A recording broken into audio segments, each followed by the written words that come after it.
Je voudrais vous inviter à vous abonner à cette page et à recruter d'autres gens qui vont s'abonner. Pour quelle raison? Parce que c'est une chaîne qui est consacrée à la dézombification du peuple noir.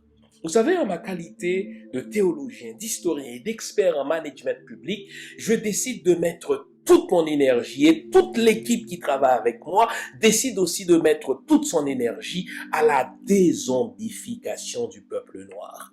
L'émission s'appelle Lumière sur le monde. Eh bien, cette lumière, ce n'est pas moi. Cette lumière, c'est le travail que nous faisons ensemble. Lorsque tout à coup, on réalise qu'on nous a roulé dans la farine, on réalise qu'on nous a trompés pendant, n'est-ce pas, des siècles, et que tout à coup, nous prenons conscience de nos ressources, nous prenons conscience de notre identité, et ayant pris conscience de tout cela, nous prenons la décision de partager ce que nous sommes, ce que nous comprenons avec les autres. Donc, nous avons besoin d'avoir une masse critique d'hommes et de femmes noirs réveillés qui vont changer, n'est-ce pas, leur pays respectif pour la gloire de nos ancêtres.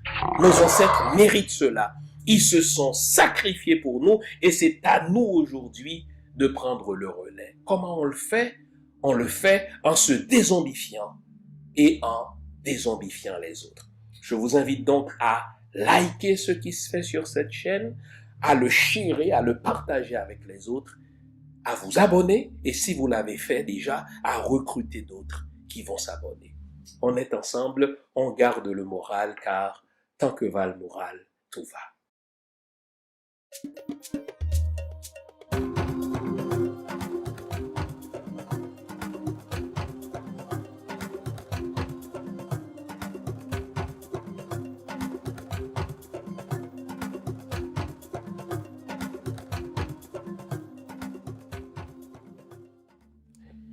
Bonjour le monde, bonjour mesdames, bonjour messieurs, bienvenue à cette autre édition de l'émission Lumière sur le monde. Comment allez-vous? J'espère que vous allez bien.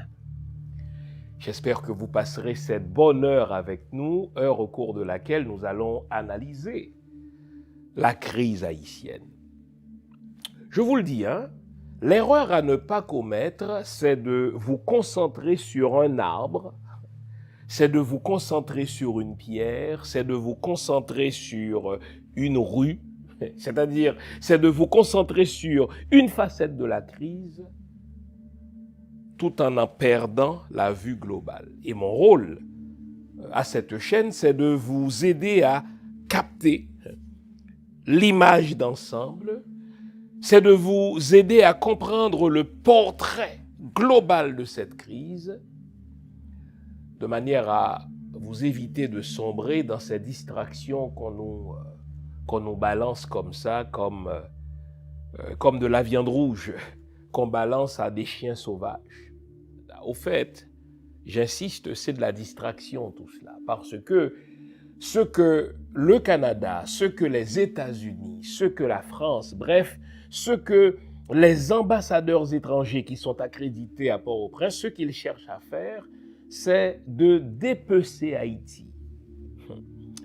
Je ne sais pas si vous avez eu l'opportunité de suivre quelques documentaires qui sont construits par des gens d'affaires étrangers, des documentaires qui nous révèlent comment il y a déjà des investisseurs qui sont prêts à, n'est-ce pas, faire ni plus ni moins de l'île de la Gonâve une espèce d'île à part d'Haïti. Et ce plan-là ne concerne pas seulement l'île de la Gonâve, il y a des plans comme cela aussi pour l'île de la Tortue. Bref, il y a un plan macabre selon lequel il faut dépecer Haïti. Transformer ce pays en une espèce de territoire transnational.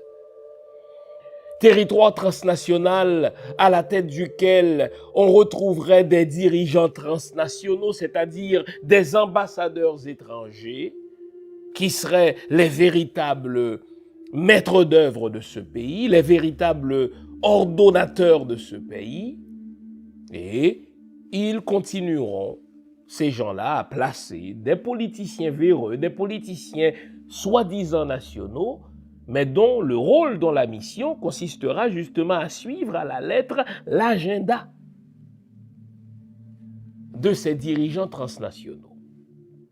Quant à la population haïtienne, on va continuer à en faire, comme le département d'État l'avait décidé depuis 1915. Quant à la population haïtienne, on va continuer à en faire la main-d'œuvre servile, corvéable et taillable pour tous les pays de la région, sinon tous les pays du monde. C'est ainsi que vous devez comprendre le plan Biden. Il y a une pénurie de main-d'œuvre aux États-Unis, il y a une pénurie de main-d'œuvre, n'est-ce pas, au Canada. On va donc venir chercher de la main-d'œuvre non qualifiée en Haïti, aussi longtemps qu'on en a besoin. Quand on n'en aura plus besoin, on va retourner cette main-d'œuvre chez elle. Quand il y a une pénurie, n'est-ce pas, de main-d'œuvre qualifiée aussi, mais on va venir la chercher, cette main-d'œuvre qualifiée en Haïti. Le Canada, ces jours-ci, est en train de délivrer des visas d'étudiants à nos jeunes, à leurs épouses, à leurs conjoints, à leurs familles. Il y a comme un mot d'ordre qui est passé pour qu'on débarrasse Haïti à la fois de ses bras et de ses cerveaux.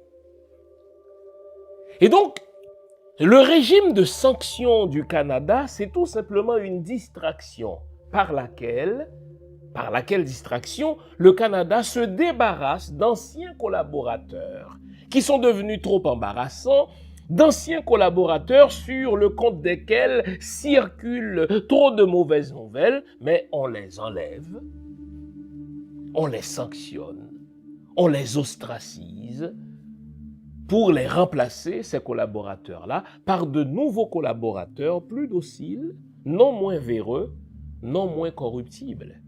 Entre-temps, la population haïtienne perdra pour toujours, tel est le plan macabre du Canada, des États-Unis et de la France, la population haïtienne, le peuple haïtien, perdra pour toujours le contrôle de son destin politique.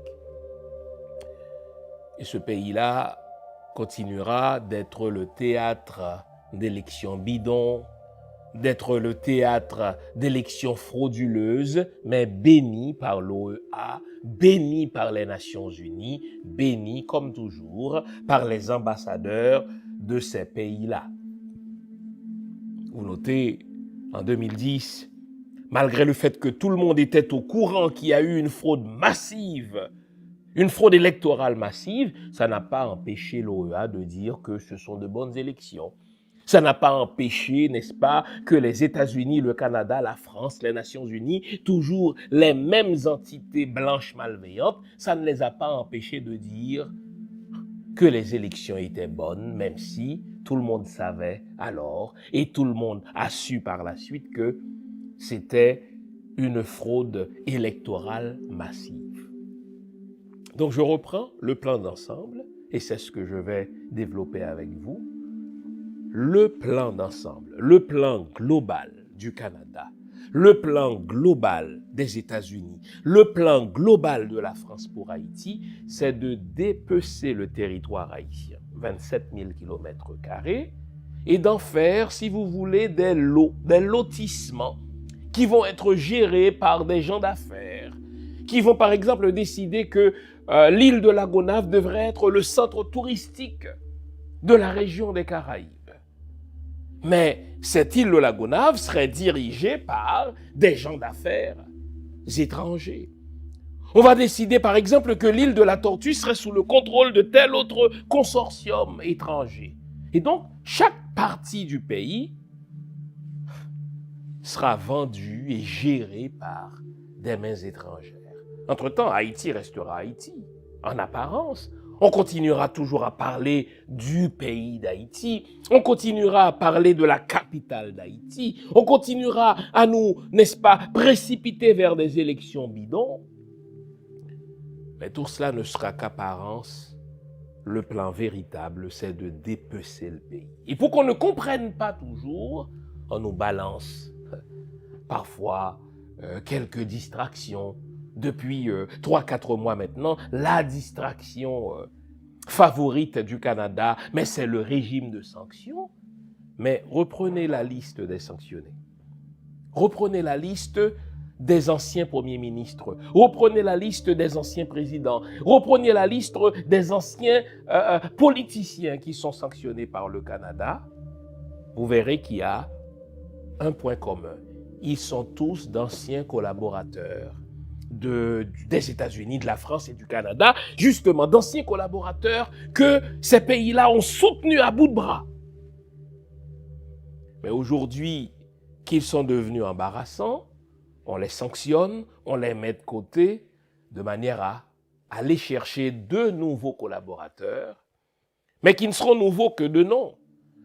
Ils vont aller chercher d'autres collaborateurs qui seront aussi corrompus que les premiers, d'autres collaborateurs qui seront aussi véreux que les premiers, d'autres collaborateurs qui seront aussi dociles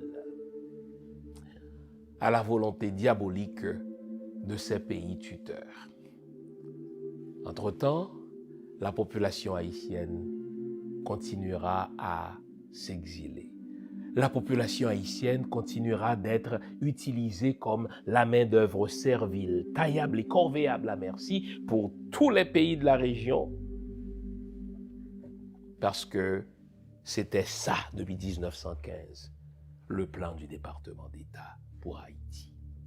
C'est pour ça que je vous dis qu'il nous faut faire du renversement d'Ariel un coup d'éclat par lequel nous allons reprendre notre destin politique. Aussi longtemps que nous perdrons le contrôle de notre destin politique, tout ce que nous ferons ne sera que perte de temps. La table est mise. Je vous invite à ce stade-ci, vous connaissez le rituel, à vous offrir une bonne tasse de thé, une bonne tasse de café, une bonne tasse de chocolat chaud, bref, tout ce qui est de nature, à vous garder éveillé, car aujourd'hui encore, nous allons nous dire les vraies affaires. Restez là, je vous reviens après la pause que voici, c'est convenu. À tout à l'heure. Vous nous l'avez demandé, nous avons le plaisir de vous apprendre que désormais, nos émissions, toutes nos émissions, sont disponibles avec des sous-titrages en 3 langues, en français, en anglais et en créole. Nous sommes conscients que l'émission Lumière sur le monde est devenue une véritable plateforme familiale autour de laquelle des parents et des enfants se réunissent pour s'informer de ce qui se fait en Haïti, en Afrique ou ailleurs dans le monde. Pour vous faciliter la vie, nos émissions sont désormais disponibles avec des sous-titrages en 3 langues, français, créole et anglais. Nous progressons avec vous, nous marchons avec vous, de manière à relever nos communautés et nos peuples. Nouveau, toutes nos émissions sont disponibles avec des sous-titrages en français, en anglais et en créole. Pour comprendre ce plan diabolique du Canada, de la France et des États-Unis pour Haïti, il vaut peut-être la peine de se rappeler ce que la France, les États-Unis, le Royaume-Uni, entre autres, ont fait à la Libye de Kadhafi. Vous vous souvenez, ça fait déjà 12 ans, c'était en 2011. C'était en 2011. La France s'est présentée comme le défenseur de la population libyenne, une population qui est soumise à une dictature. Et la France de Sarkozy, le même Sarkozy qui avait déroulé le tapis rouge pour Mouammar Kadhafi, le même Sarkozy dont la campagne a été financée par Kadhafi, le même Sarkozy qui avait introduit Kadhafi au monde, parce qu'il avait été mis au banc des accusés dans les années d'avant. Ce même Sarkozy, désormais, c'était le pire ennemi de Kadhafi. Et le temps de le dire, écoutez bien, les termes ici, car ce sont à peu près les mêmes termes qu'on utilise pour Haïti. Le temps de le dire, on a mis sur pied un Conseil national de transition. En Haïti, on a un haut Conseil de transition. La même merde. En quelques mois, on va capturer Kadhafi, on va le torturer, on va l'assassiner. Et 12 ans plus tard, rendez-moi fou ou sage, dites-moi si le sort du peuple libyen est meilleur que ce qu'il a connu sous Kadhafi.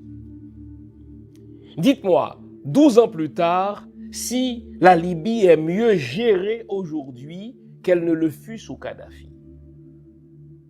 La vérité, c'est que ce Kadhafi avait des ambitions panafricaines. Ce Kadhafi voulait lancer une monnaie unique pour l'Afrique, ce qui fait peur à la France. Ce Kadhafi voulait offrir un service Internet gratuit, n'est-ce pas, sur tout le continent africain. Ce Kadhafi voulait introduire des technologies de communication avancées, les développer pour tout le continent africain. Devant de telles ambitions, la France a pris peur, car un continent africain qui se reprend en main, un continent africain qui est géré par une seule monnaie, c'est un continent africain sur lequel la France n'aura plus de contrôle, sur lequel la France n'aura plus de mainmise. Alors il fallait se débarrasser de ce dirigeant encombrant. On l'a capturé, torturé, assassiné. Mais 12 ans plus tard, qu'est devenue la Libye? Un endroit d'exportation du terrorisme pour tous les pays de la région. Sous Kadhafi, c'était un pays sûr. Sous Kadhafi, la population avait droit à un système de santé. La population avait droit à de l'éducation, pour ne citer que ces exemples-là. Mais 12 ans plus tard, la Libye est dépecée, la Libye est morcelée, et la Libye est devenue une plaque tournante d'exportation de terrorisme pour tous les pays de la région. Les pays du Sahel, pour ne citer que ces exemples-là. Et où sont passées les promesses de la soi-disant communauté internationale? Où sont passées les promesses de la France? Où sont passées les promesses des États-Unis? Où sont passées les promesses du Royaume-Uni? Au diable tout cela. Entre-temps, les compagnies étrangères ont fait main basse sur le pétrole de la Libye et la population libyenne s'exile, la population libyenne s'expatrie. Bref, la Libye est devenue une espèce de territoire transnational aux mains des compagnies étrangères qui exploitent ses ressources au détriment de sa propre population. Eh bien, je vous ai rappelé ce qui s'est passé et ce qui se passe encore en Libye. Mais c'est précisément ce plan-là que le Canada, cette fois-ci, la France et les États-Unis sont en train de mettre en place en Haïti. Depuis 20 ans, qu'est-ce qui se passe? Haïti a perdu le contrôle de son destin politique. Depuis 20 ans, le peuple haïtien ne choisit plus ses dirigeants. Le peuple haïtien n'a pas son mot à dire dans la gouvernance de son territoire. Il y a 20 ans, nous rappelait notre confrère Jafrique Haïti, il y avait 7000 élus à tous les échelons de la société haïtienne. 20 ans plus tard, il y a 0 élu et pourtant, ce pays-là continue en apparence d'être dirigé. Nous avons un premier ministre, nous avons un gouvernement,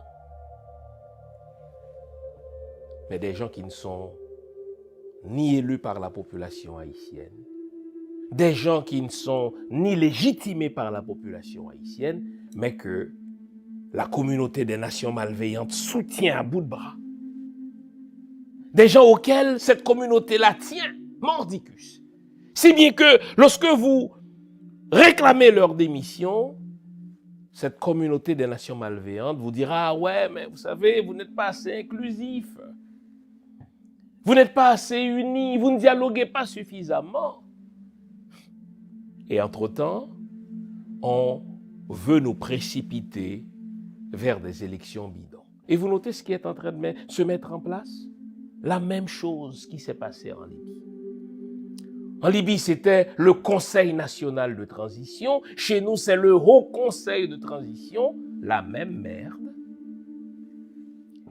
Et pour qu'on nous fasse croire que ces nations malveillantes, ces États malveillants, le Canada, les États-Unis et la France, pour qu'on nous fasse croire qu'ils veulent notre bien, eh bien, le Canada est en train de se délester de ses anciens collaborateurs qui furent premiers ministres, qui furent présidents, qui furent députés, qui furent sénateurs, tous au service de cette communauté des nations malveillantes. Mais puisqu'il y a trop de rumeurs qui circulent sur leur compte, puisqu'il y a trop de mauvaises nouvelles qui circulent à leur sujet, le Canada qui veut faire peau neuve, le Canada qui veut sauver une certaine image aux yeux de la population haïtienne, eh bien se déleste de quelques-uns de ses collaborateurs. Reprenez la liste des sanctionnés. Vous allez me parler de Michel Martelly qui n'a jamais été élu, mais placé à la tête du pays, à la suite d'une fraude électorale massive orchestrée par le Canada, les États-Unis, la France. Eh bien, il est sanctionné par le Canada.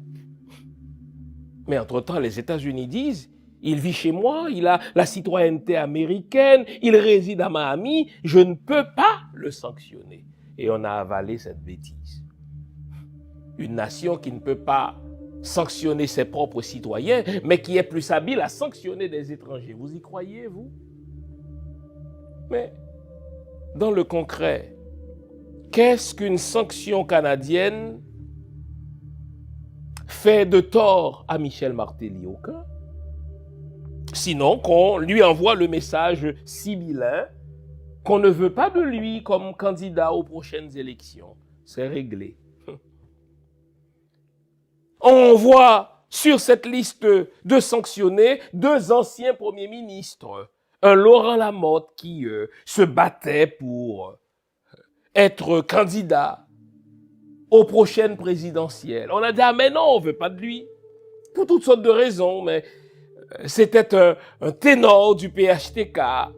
La population haïtienne déteste, n'est-ce pas, ce nom-là. Donc ce qu'on fait, on fait tomber les têtes les plus visibles du PHTK. Donc on sanctionne Laurent Lamotte aussi. On sanctionne un autre ancien premier ministre, Henri Séan. Et là,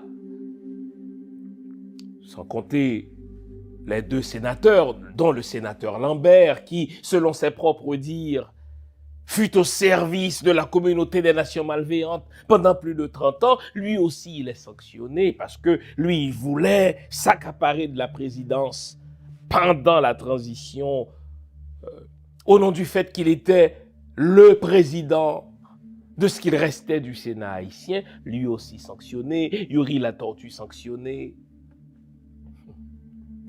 Et au cours des derniers jours, le Canada a mis sur son infâme liste un autre ancien président à la personne de Jocelyn Privert. Parce que lui aussi se préparait à être candidat aux prochaines présidentielles.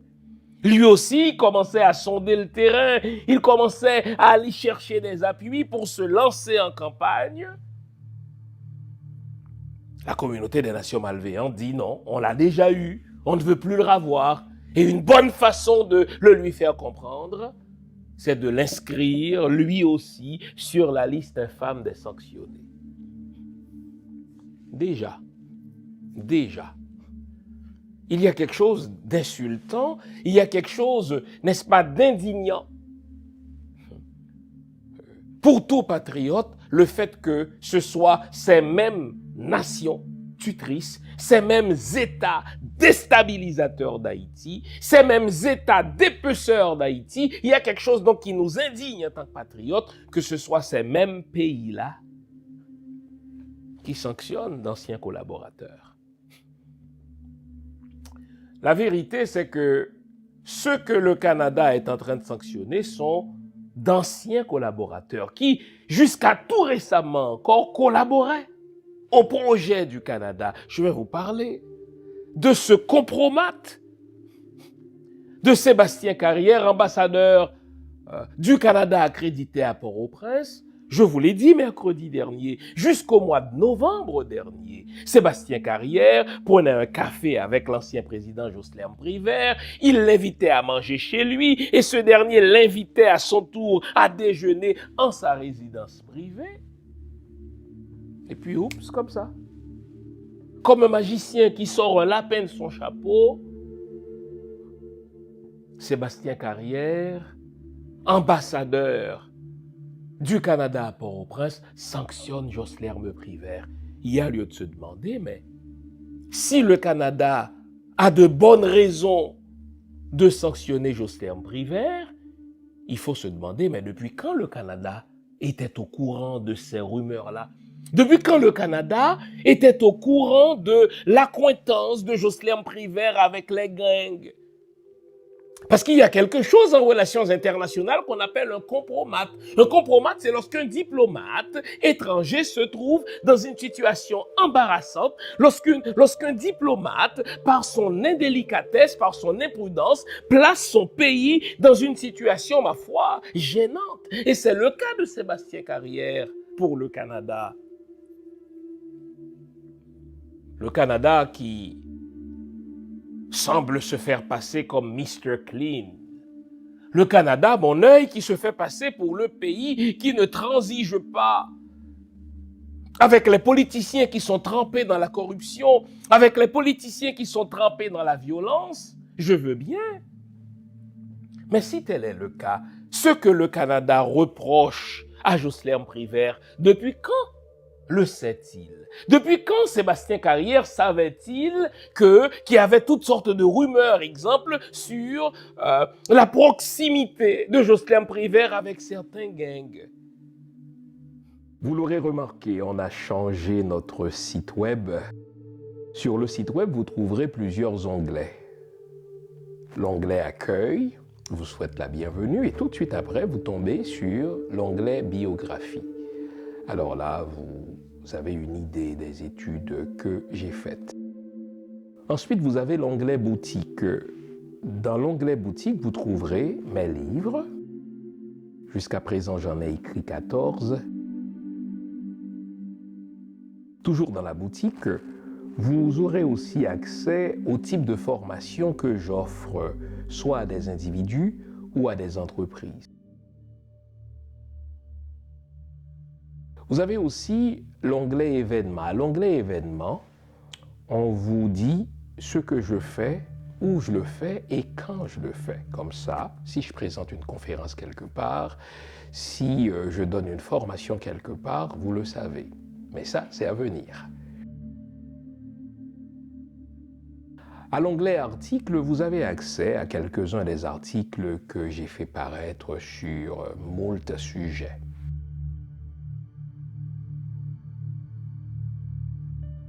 Vous trouverez aussi mes audios. Au fait, les audios, ce sont les anciennes émissions que j'ai présentées à la radio CPAM et que vous avez appréciées.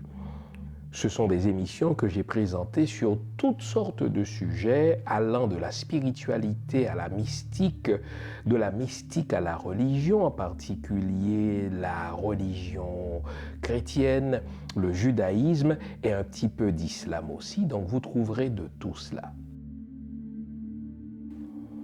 Et enfin, à l'onglet émissions, vous avez accès aux diverses chroniques ou aux divers liens par lesquels je présente des chroniques, que ce soit à la radio, à la télé ou sur les médias sociaux. Enfin, vous avez l'onglet Contact qui vous permet de me contacter soit par email ou par les médias sociaux.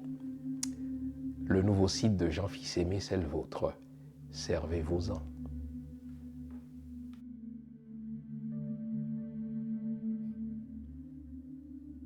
Si nous, comme individus, on était au courant de ces rumeurs-là, à combien plus forte raison, a fortiori, diraient les juristes, le service de renseignement du Canada était-il au courant de tout cela? Et pourtant, vous dis-je, jusqu'au mois de novembre, Sébastien Carrière, ambassadeur du Canada, prenait son café avec Jocelyn Privert. Il le consultait régulièrement. Quand Sébastien Carrière était énervé par le fait qu'un ancien consul d'Haïti à Montréal l'avait apostrophé sur ces soi-disant blindés qu'il avait promis à Haïti et qu'il voulait le faire congédier, mais il n'a consulté personne d'autre que Jocelyn Privert pour savoir quelle est la conduite à tenir, et Jocelyn Privert l'a conseillé. Jocelyn Privert, c'est l'homme sur lequel le Canada comptait pour accréditer le Haut Conseil de transition à la tête duquel le Canada, les États-Unis et la France ont placé Mirland Manigat. Et si vous voulez bien revoir cette image d'un Jocelyn Privert tiré à quatre épingles qui a fait le déplacement pour l'installation de ce Haut Conseil de transition en présence de nul autre que Sébastien Carrière, ambassadeur du Canada, et pourtant, quelques jours plus tard, ce même ambassadeur allait sanctionner Jocelyn Privert. Mais j'ai le goût de demander à Sébastien Carrière, depuis quand saviez-vous que Jocelyn Privert avait pris langue avec les gangsters? Mais il y a une autre question à se poser. Si vous avez pu manger avec Jocelyn Privert, dont vous dites qu'il finance les gangs, mais vous auriez pu manger aussi avec Vitellum, vous auriez pu manger aussi avec Barbecue, vous auriez pu aussi prendre votre café avec les autres bandits d'Haïti. Ça s'appelle littéralement un compromat.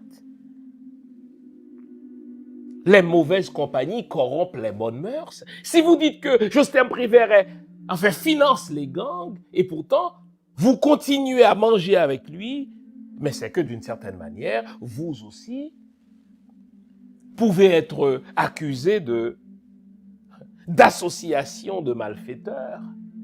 Et donc, vous méritez, vous aussi, Monsieur Carrière, la sanction de votre propre pays. Donc, à moins que ce régime de sanctions soit une farce, à moins que ce régime de sanctions, ce qu'il est en vérité, soit une véritable distraction pour le peuple haïtien, pour qu'on applaudisse ce bon pays hypocrite qu'est le Canada qui sanctionne les anciens collaborateurs pour les remplacer par des collaborateurs non moins corrompus, non moins corruptibles, non moins vénaux, non moins véreux, à moins que tout cela soit une distraction, je ne comprends plus la logique du régime des sanctions du Canada. Un jour, l'ambassadeur du Canada déjeune avec un ancien président. Le jour d'après, il le sanctionne.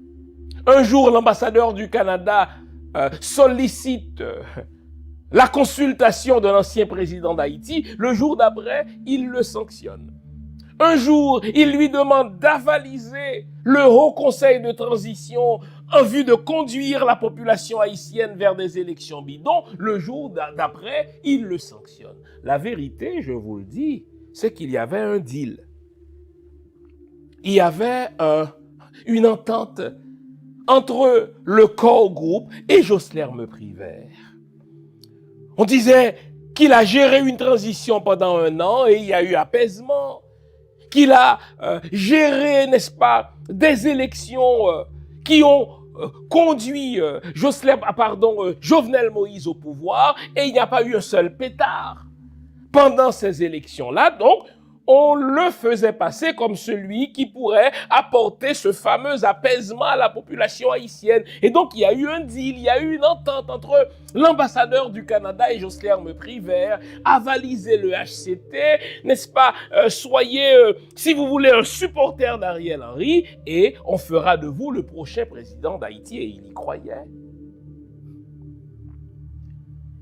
Et voilà qu'après qu'il a aidé l'ambassadeur du Canada à congédier le consul d'Haïti à Montréal, après qu'il a donné son aval à l'installation du HCT, le jour d'après, après justement que Sébastien Carrière a déjeuné, a mangé avec lui, le jour d'après, il est sanctionné.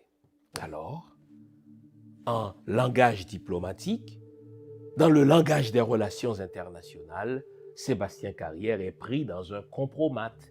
Si Joslerme Privert est un criminel qui finance les gangs, eh bien, Sébastien Carrière doit être accusé d'association de malfaiteurs pour avoir mangé quelques jours, quelques semaines avec ce même soi-disant malfaiteur, pour l'avoir invité à manger chez lui, après que lui-même a été mangé chez ce malfaiteur. Donc vous voyez que là, cette affaire de sanction commence à ressembler à du ridicule. C'est du grand n'importe quoi.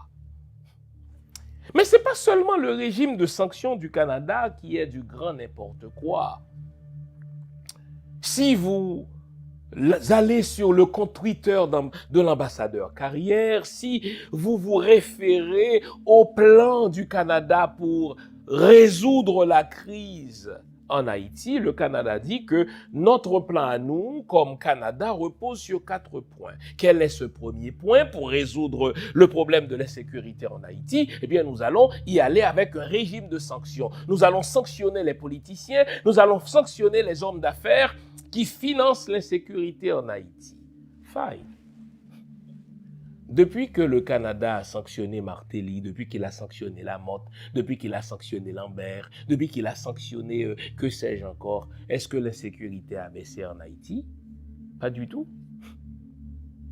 Le Canada dit, OK, le deuxième point de notre plan pour juguler l'insécurité en Haïti, c'est que on va, n'est-ce pas, donner notre appui à la police. Mon œil. Haïti achète pour une dizaine de millions de dollars des chars entre les mains du Canada. Le Canada envoie ses bons chars, ses chars Léopard 2 ou d'autres chars de prestige. Je vous le donne en mille, en Ukraine, pays de blancs, et le Canada envoie en Haïti des chars de nègres. Et ça, c'est une vérité que Sébastien Carrière n'aime pas entendre. Quand on dit à Sébastien Carrière que le Canada a volé l'argent d'Haïti, qui est considéré comme un pays pauvre, et le Canada nous envoie en retour des chars de nègres qui tombent en panne dès le premier jour du service, eh bien Sébastien Carrière se bat comme le diable dans l'eau bénite. Mais c'est pourtant la vérité. Il va jusqu'à faire congédier un consul haïtien à Montréal. Il va jusqu'à faire congédier un journaliste de près de 30 ans de carrière dans le Nouvelliste. Pour quelle raison? Parce que ces deux-là ont dit de Sébastien Carrière qu'il est un fief et menteur. Il promet des chars que Haïti paye, mais il nous donne des chars de nègres qui tombent en panne un jour après leur service. Troisième point du plan du Canada pour aider Haïti à sortir de la crise de l'insécurité, c'est d'aider les politiciens haïtiens à avoir un dialogue inclusif. Vraiment. Vraiment.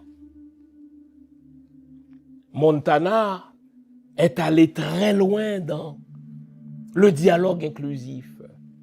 Des associations civiles ont été consultées, des associations à travers le pays ont été consultées. Une élection transparente a eu lieu pour justement faire élire un président de la transition, pour faire élire un premier ministre de la transition. À chaque fois, le Canada a trouvé que ce n'était pas assez inclusif. Ce n'était pas assez global. Pour quelle raison? Parce que Montana a dit, écoutez, on ne va pas garder Ariel parce qu'Ariel n'a pas de légitimité. On ne va pas garder Ariel parce qu'Ariel n'a pas de crédibilité morale. On ne va pas garder Ariel parce que sur Ariel pèsent de sérieux soupçons d'implication dans l'assassinat du président Jovenel Moïse. Or, c'est la chose à ne pas dire. Dès que vous dites au Canada qu'on ne veut pas d'Ariel, mais vous n'êtes pas assez inclusif.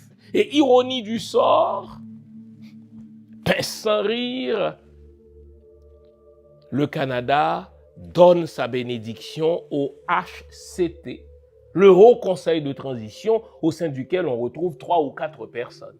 Ah bon, c'est ça le dialogue inclusif du Canada? Voyons donc, c'est un dialogue pour un pays de nègres.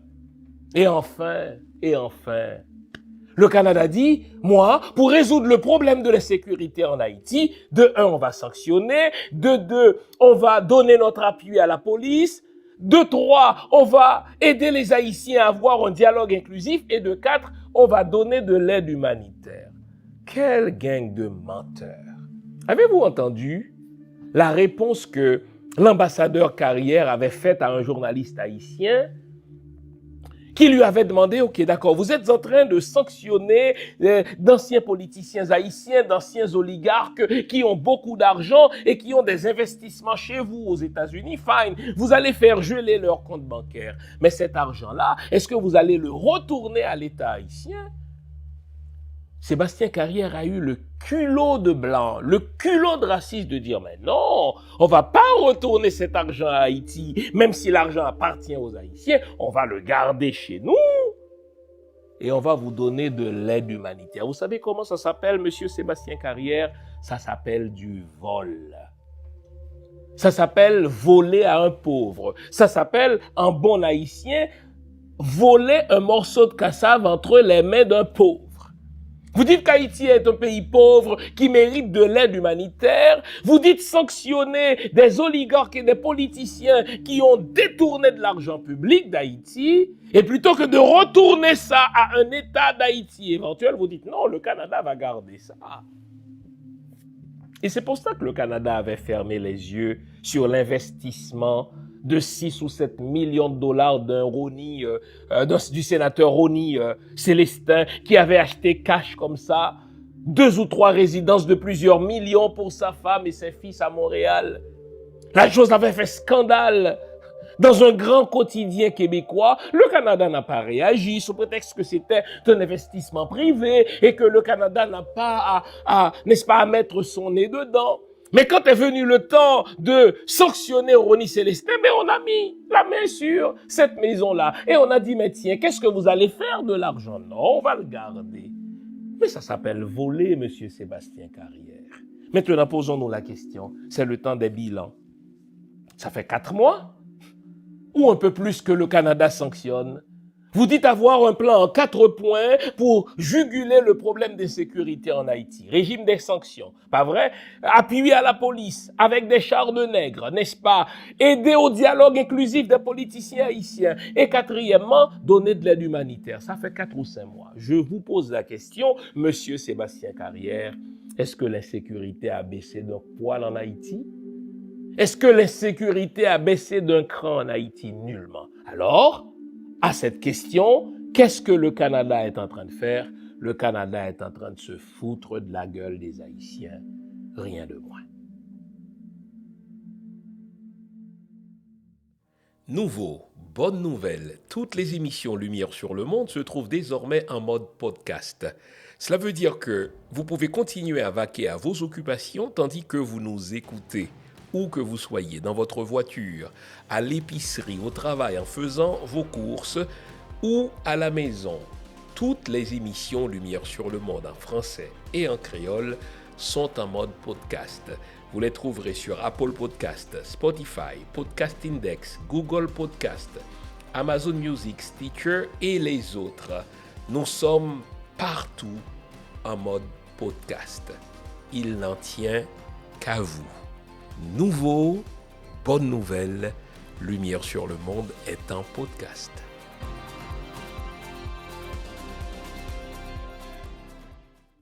On l'a vu, le soi-disant plan du Canada pour juguler l'insécurité en Haïti, C'est une espèce de feuille de chou qui vaut pas un pet de lapin. D'accord? Mais c'est le bluff, c'est le grand bluff. On continue à organiser des dîners de cons et on envoie le message aux ravisseurs, aux barbecues, aux vitellums, aux Chris là, enfin tous ceux qui terrorisent la population, c'est business as usual. Mais vous le voyez bien, vous les Haïtiens. Est-ce que Vitellum, Chrysla ou Barbecue ou les autres semblent inquiétés par les soi-disant bruits de la communauté des nations malveillantes? Pas du tout. Au fait, ils travaillent pour ces nations-là. Ils travaillent. Et vous allez voir, dans les prochaines semaines, les kidnappings vont s'intensifier. Probablement jusqu'au mois de mai, jusqu'au mois de juin. Suivez bien. Prêtez attention à ce que je vous dis. Pendant les prochains mois encore, les kidnappings vont s'intensifier, les ravisseurs vont être enhardis par l'impunité dont ils bénéficient. Pour quelle raison? On continue à faire ce qu'on appelle les push factors. On continue à pousser hors des frontières du pays tous ceux qui peuvent laisser le pays. Et vous le voyez bien. De nos jours, ce sont les médecins, de nos jours, ce sont les professeurs, de nos jours, ce sont les ingénieurs, ceux-là qui peuvent contribuer au relèvement d'Haïti, qui sont l'objet de kidnapping.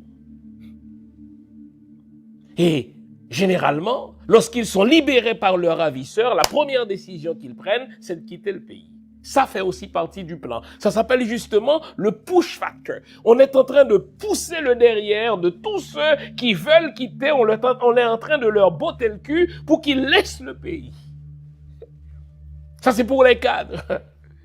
Entre-temps, pour monsieur et madame tout le monde, il y a le plan Biden. Vous voyez semaine après semaine, les bureaux du ministère de l'immigration, en tout cas les bureaux qui émettent des passeports, ne se désemplissent pas, n'est-ce pas? Les gens sont prêts à tout pour le sésame, pour le Saint Graal qu'est le passeport haïtien. Ils veulent laisser. Donc on va pousser la population haïtienne à laisser le territoire, et cela jusqu'au mois de mai, jusqu'au mois de juin. Suivez bien ce que je suis en train de vous dire. À partir du mois de juin, le mot d'ordre va être changé. À partir du mois de juin, puisque le plan diabolique du Canada, des États-Unis et de la France, c'est de nous précipiter en élection au mois de novembre. Et les politiciens disent, écoutez, on ne peut pas aller en élection avec ce climat d'insécurité. On va maintenir ce climat d'insécurité jusqu'au début de l'été prochain. Ça, c'est pour vider le pays, casser la résistance, faire partir les cadres, tous ceux qui pourraient se présenter en tant que bonnes personnes, en tant que gens honnêtes, tous ceux qui pourraient se présenter aux élections vont quitter. Et à partir du mois de juin, juillet, marquez ma parole, soulignez à double trait ce que je suis en train de vous dire, à compter du début de l'été prochain, vous n'entendrez presque plus parler de kidnapping. On risque même d'arrêter les kidnappeurs. On risque de les tuer. Vous allez voir que la police haïtienne tout à coup va devenir efficace. On va nous apprendre que Vitellum a été arrêté. On va nous apprendre que Barbecue a été arrêté. Eh bien, quelques-uns d'entre eux vont être assassinés pour donner de la crédibilité à la police haïtienne, laquelle va faire croire à la population haïtienne qu'elle est en mesure d'assurer la sécurité pour les élections. Et entre-temps, d'ici au mois de juin, on va mettre sur pied un conseil électoral provisoire qui va prendre son baptême de pèlerin pour inviter la population haïtienne à aller voter. Et qu'est-ce que les ambassadeurs mafieux vont faire entre-temps? À compter du mois de juin, ils vont aller voir des politiciens pour les convaincre de participer. Ils vont leur faire des promesses. Ils vont promettre à Moïse Jean-Charles d'être le président. Ils vont aussi promettre, n'est-ce pas, à Claude Joseph, c'est déjà fait, d'être le président. Ils vont aller chercher de nouveaux visages et à chaque politicien, ils vont faire la même putain de promesse. C'est vous, notre choix. Et ces politiciens-là seront invités, n'est-ce pas, à Ottawa, ils seront invités à Washington, ils seront invités à Paris pour leur faire croire qu'ils sont vraiment le choix, qu'ils sont vraiment l'élu, qu'ils sont vraiment le bien-aimé des nations malveillantes. Tout ceci, c'est pour qu'il puisse y avoir élection, car il ne saurait y avoir d'élection s'il n'y a pas de candidat. Et pour convaincre donc les candidats, on va ou faire baisser le taux de kidnapping, on va arrêter les kidnappeurs, mais seulement à compter du début de l'été. On va leur promettre, n'est-ce pas, à chacun ce qui est ridicule, qu'ils seront présidents. Il ne peut y avoir qu'un seul président. Et là, la population haïtienne, voyant que les kidnappings baissent, les politiciens haïtiens se laissant croire qu'ils peuvent faire campagne à travers le pays, on va nous diriger vers des élections bidons. Et, marquez encore une fois ma parole, on va nous donner un autre PHTK. Pour l'instant, celui qui est en lice, c'est Claude Joseph. C'est à lui qu'on fait la promesse. Vous vous souvenez, la semaine même de l'assassinat de Jovenel, je vous avais dit de ne pas vous tromper là-dessus, c'est Claude Joseph qui serait candidat. Quelques-uns m'avaient dit, ah ouais, mais vous savez, il n'a pas de décharge. Foutaise que tout cela. Il a de l'argent, il a détourné les fonds publics du ministère des Affaires étrangères pour sa campagne. Il a été payé pour son implication dans l'assassinat de Jovenel Moïse. Et pour l'instant, Kenneth Merton, pour l'instant, les Clinton, pour l'instant, l'ambassade américaine lui promettent que c'est lui qui sera le président. Et vous notez qu'il est le seul à faire campagne. Lorsque Jocelyn Prévert a tenté de se lancer, lui aussi dans la course, on le sanctionne pour l'empêcher de le faire. Donc vous notez que nous ne contrôlons rien. Nous ne contrôlons rien. Nous ne pouvons pas congédier un premier ministre que nous n'avons pas placé. Ce dernier a été placé là par un tweet des ambassadeurs. Nous ne pouvons pas, en tant que nation, proposer une structure de transition. La communauté des nations malveillantes nous dit que vous n'êtes pas assez inclusif et pourtant, cette même communauté des nations malveillantes nous propose un haut conseil de transition formé de 3 ou 4 personnes, ironie du sort. Cette communauté internationale qui dispose de toutes les armes du monde, parce que c'est elle qui les fabrique, c'est elle qui les laisse entrer sur notre territoire, dit, écoutez, je ne peux pas vous aider autrement. Et pourtant, cette même communauté nous dit qu'il nous faut aller aux élections au mois de novembre de cette année. Pour nous y convaincre, pour l'instant, on fait monter les enchères. On kidnappe, on terrorise pour faire partir les cadres, pour faire fuir ceux qui pourraient offrir une certaine résistance, le plan Biden. Et vers le début de l'été, marquez mon calendrier, les kidnappings vont baisser. On va arrêter les kidnappeurs. On va en tuer quelques-uns. La police va avoir du tonus. La police va retrouver du poil de la bête. Et là, on va dire aux politiciens, les mêmes qui souffrent de présidentite, c'est vous notre choix. À l'autre, c'est vous notre choix. À un autre, c'est vous notre choix. Et là, ils vont être encouragés par ces promesses fallacieuses. Ils vont s'inscrire sur la liste électorale et la population haïtienne va dire, mais il y aura effectivement élection puisqu'il y a candidat. Il y aura effectivement élection puisqu'on a arrêté barbecue, puisqu'on a arrêté vite l'homme. Il y aura effectivement élection puisque les taux de kidnapping baissent. Et vous allez voir. Celui ou celle qui va remplacer Madame Lalim au BINU va tenir des discours creux devant les Nations Unies avec des chiffres à l'appui. Le taux de kidnapping a baissé de 30%, l'insécurité a baissé de 20%. Eh bien, regardez, les cas d'enlèvement ont baissé de 30%. Donc, le contexte est propice pour des élections et tout cela ne sera qu'un autre dîner de cons parce qu'on a perdu depuis 20 ans le contrôle de notre destin politique. Vous vous demandez où trouver mes livres simples sur mon site, prioritairement, www.jeanfils-aimé.com. Vous avez accès à tout ce que j'ai écrit.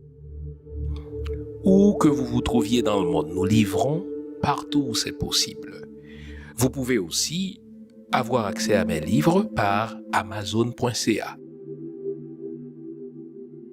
C'est un excellent cadeau à se faire ou à faire aux autres. Servez-vous-en. Maintenant, la véritable question à se poser, c'est la suivante. Pourquoi les ambassadeurs mafieux du Canada, de la France et des États-Unis arrivent-ils si facilement à se jouer des politiciens haïtiens? Est-ce parce qu'ils ne sont pas intelligents? Ils sont aussi intelligents que vous et moi. Est-ce parce qu'ils ne sont pas scolarisés? Beaucoup d'entre eux sont hyper scolarisés. Savez-vous pourquoi les ambassadeurs étrangers, les mafieux, les malveillants arrivent si facilement à se jouer des politiciens haïtiens? Écoutez bien, parce qu'ils sont blancomanes. Les politiciens haïtiens s'imaginent qu'ils ont un supplément d'être si un ambassadeur les invite à une rencontre. Écoutez, je vis dans un pays de blancs depuis 34 ans. Je n'ai pas un supplément d'être. Je ne suis pas plus humain parce que je vis avec des blancs.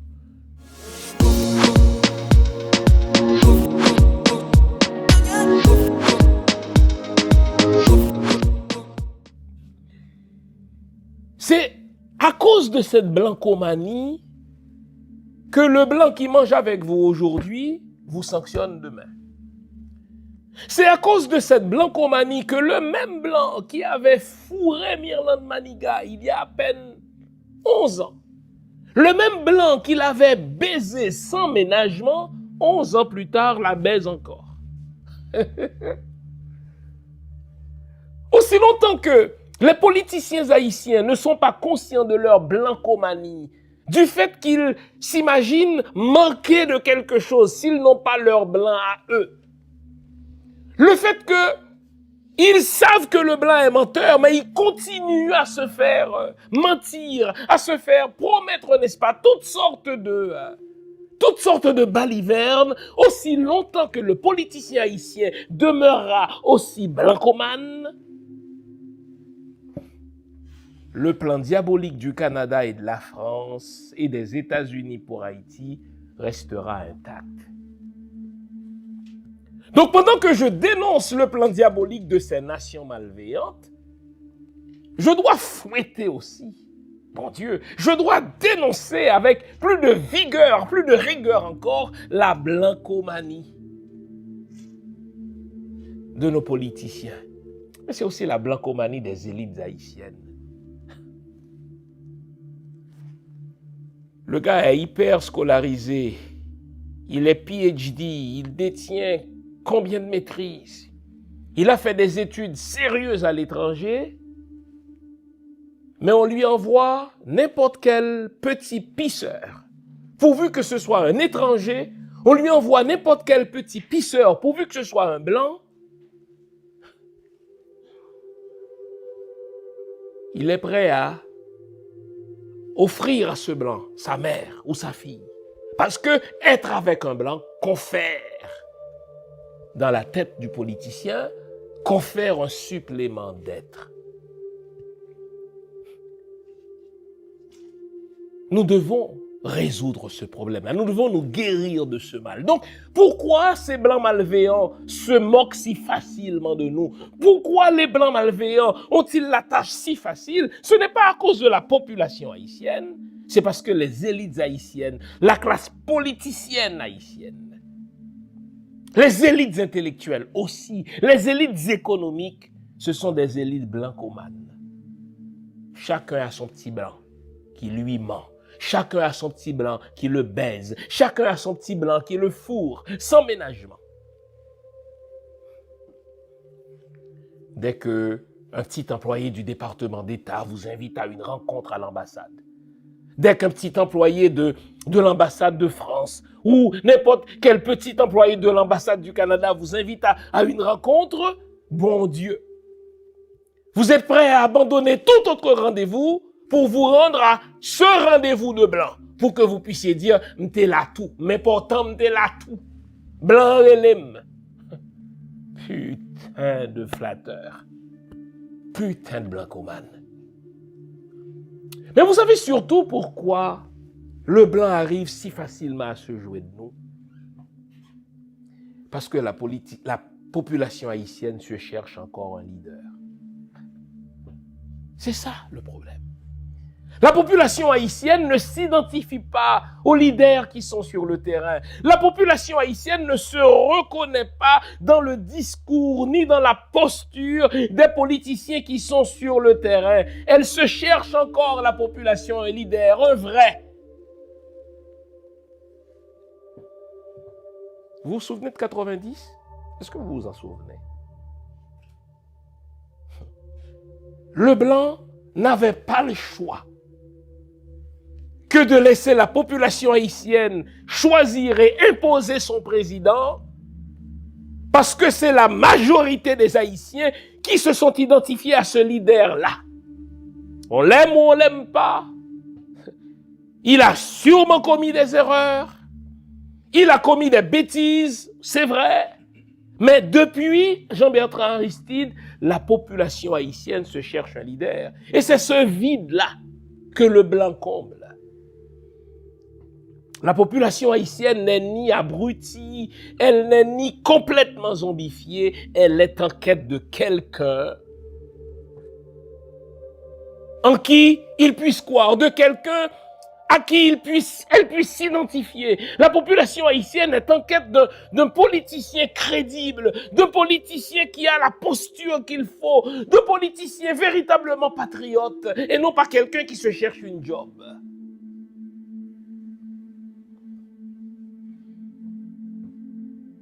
Et les Blancs malveillants, les ambassadeurs du Canada, des États-Unis et de la France veillent au grain. Ils disent, écoutez, on va tout faire pour qu'on ne revive pas un autre Lavalas. On va tout faire pour qu'il n'y ait plus un leader qui a un panache national, qui a un rayonnement national. On va entre-temps dépecer le pays, on a déjà pris la Badie. On veut prendre l'île de la Gonave, l'île de la Tortue, etc. Ce pays-là, je l'ai dit au début, va être un territoire transnational parce que nos élites sont blancomanes, nos politiciens sont blancomanes, parce que surtout la population haïtienne se cherche un leader. Vous savez ce qui me donne l'espoir? C'est encore Toussaint Louverture. Encore notre vieux Toussaint Louverture.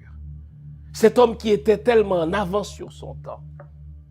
Lui qui est né dans l'esclavage, qui a vu, n'est-ce pas, Macandal se faire assassiner, se faire immoler littéralement, pour avoir osé lancer un mouvement de révolte générale des esclaves. C'est ce même Toussaint Louverture qui va réussir, lui, la révolution. La révolution qui va aboutir avec ses propres soldats en 1803, bataille de Vertières, et la proclamation de l'indépendance en 1804. Mais c'est ce même Toussaint Louverture qui a dit, vous savez quoi? Une armée peut vaincre une autre armée, mais on ne pourra jamais vaincre un peuple en armes. Le peuple haïtien, je le sais, il est incassable. Le peuple haïtien, je le sais, il est invincible. Le peuple haïtien, je le sais, il est imprévisible. Qu'on se le tienne pour dit. Est-ce que vous vous souvenez des années qui ont précédé 90? Lorsqu'au renversement de Jean-Claude Duvalier, eh bien le département d'État a récupéré ce mouvement-là rapidement. Le département d'État a placé à la tête du pays une junte militaire. Et c'est bien qu'on perdait déjà, sous Namphis, sous Prosper Avril, les acquis auxquels on aspirait en renversant Jean-Claude Duvalier. Ils ont massacré les électeurs qui voulaient voter pour un candidat de gauche en la personne de Gérard Gourgue. Mais qui eût dit que 2 ou 3 ans plus tard, ma foi, on allait se retrouver avec le candidat le plus populaire de toute l'histoire de ce pays, Jean-Bertrand Aristide. Ça, les analystes, les futurologues américains, ou Canadiens ou Français ne l'avaient pas prévu. C'est ce qui me donne espoir encore avec Haïti. Quand on pense que tout est perdu. En 1791, tandis que les cochers préparaient le congrès politique de Bois-Caïman, eh bien, aux yeux des esclavagistes, aux yeux des Français, mais il n'y avait plus d'espoir. Les esclaves étaient esclaves, ils resteraient esclaves.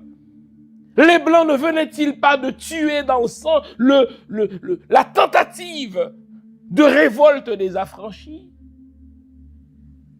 Et pourtant, Bois-Caïman se préparait. 8 jours plus tard, c'était la révolte générale des esclaves qui allait foutre le feu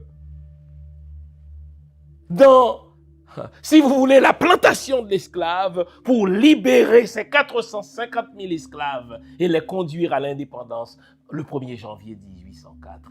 Quand on pense que tout est perdu, quand on pense que ce peuple est courbé, quand on pense que, n'est-ce pas, nos ennemis l'emportent définitivement sur nous, le peuple se lève tout à coup, se choisit un leader